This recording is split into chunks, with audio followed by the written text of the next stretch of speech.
Hi, this is Kevin Kraut. Today I'm going to talk, the topic that I'm going to talk about is one I coined, and it's called the Rocky Mountain Vatican.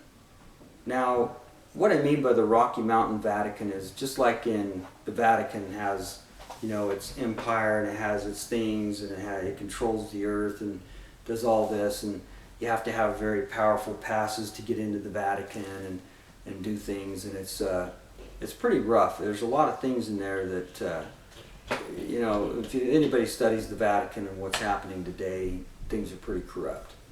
And so what happened with the Mormon people was we began to get bigger and more boisterous, but then in 1890, we shook hands with the dark side.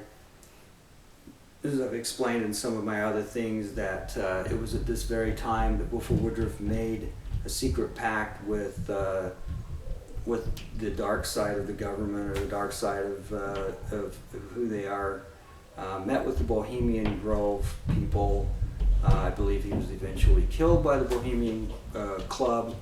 So anyways, all this happened and transacted about the same time. And now we're at that point where we as a people, we lock up our records. We won't let anybody see the truth.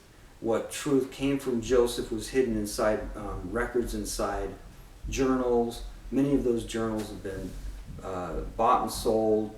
Some, according to some legends, have been burned. Some have been destroyed. Some have been sold. One important journal was Hugh Nibley's grandfather. It was Alexander Nybar's journal. He was the first Jew that joined the church and taught Joseph a lot of Hebrew, and also and that journal, actually, Hugh Nibley gave that to the church because they were going around telling everybody they need to bring in their journals. And then he couldn't even go see it.